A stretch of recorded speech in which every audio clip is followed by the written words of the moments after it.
Hey everybody, Mike here. I hope everybody's having a great week. Just a few quick updates.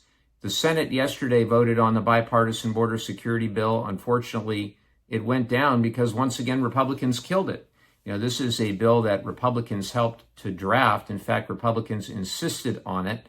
And Donald Trump doesn't evidently want a border security bill to pass in an election year. He'd rather have the chaos that we're seeing right now. And I saw it firsthand. I was down at the Campo Border Patrol Station a couple weeks ago speaking with our Border Patrol. They are overwhelmed. They do need more resources. This bipartisan border security bill would have provided them with those resources, and yet Republicans killed it.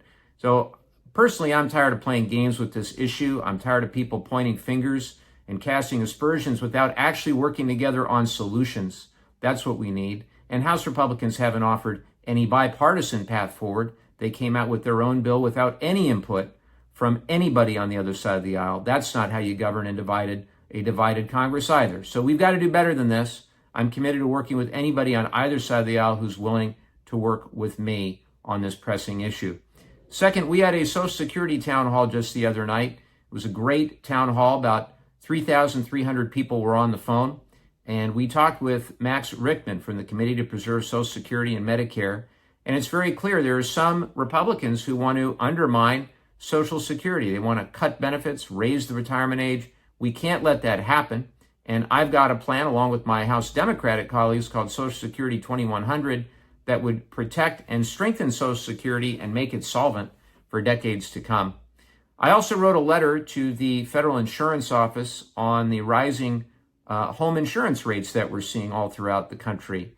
And specifically, we need the data of the role that climate change is playing. We don't have that level of transparency right now from the insurance industry, and we're not going to stop fighting until we get the data that we need to make better public policy decisions to try to combat these skyrocketing home insurance prices. And then lastly, as the case with every Memorial Day weekend, I just want to say thank you to all the families of our heroes. We're so grateful for the service of so many who gave the ultimate sacrifice to keep our nation safe and free. And it's the very least we can do to try to work very, very hard for our veterans and for their families and for all of our military, our active duty men and women who are serving and their families. And it's a great honor to get to serve on the Veterans Affairs Committee. We just had a major milestone this past week. 1 million veterans have now received care under the Honoring Our Pact Act. That's a bill designed to provide long overdue health care to those exposed to toxics and burn pits in Iraq and Afghanistan. So our work continues, no question, but 1 million veterans, including over 3,000 in our district, is a great accomplishment. I hope to see you out at Memorial Day events over the weekend, and I hope everybody has a great, great weekend. Take care.